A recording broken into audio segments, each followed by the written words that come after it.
Ciao ragazzi e benvenuti! Oggi parliamo di console. Quando parliamo di console solitamente siamo abituati a parlare di console come la PS4, l'Xbox One o al limite PS3, Xbox 360. Oggi invece parliamo di qualcosa di diverso. Andremo a costruirci una console che ci costerà 45 euro.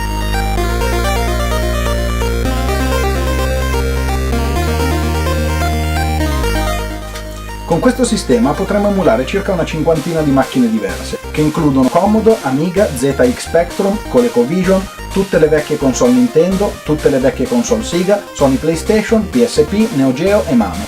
Per farlo andremo ad utilizzare un Raspberry Pi 3 Model B, una macchina che dispone di processore ARM Cortex A53 1.2 GHz a 64 bit quad-core, 1 GB di RAM a 900 MHz, una CPU Broadcom Videocore da circa 29 GFLOPS, 4 porte USB 2.0, uscite video HDMI e Composite, uno slot micro SD HC, Ethernet 10.100, Wi-Fi 802.11n, Bluetooth 4.1 e che si alimenta attraverso la porta USB micro ad 800 mAh.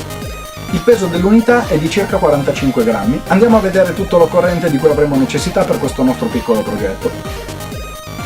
Ci servirà un Raspberry Pi, un cavo HDMI, un cavo micro USB, una tastiera USB, un controller USB, una scheda micro SD ed un case per il nostro Pi che però in questo caso io ritengo opzionale. Per questo progetto ho deciso di optare per il case della Raspberry originale perché lo trovo parecchio simpatico e comunque molto funzionale. Iniziamo andando a scaricare l'ultima versione di RetroPie dal sito, vi metto il link in descrizione.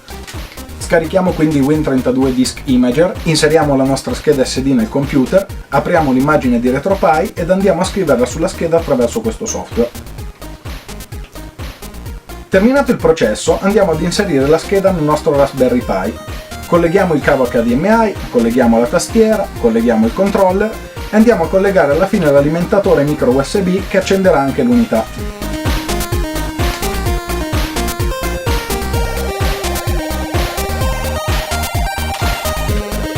Una volta avviato dovremo configurare il nostro controller facendo molta attenzione a non sbagliare gli input.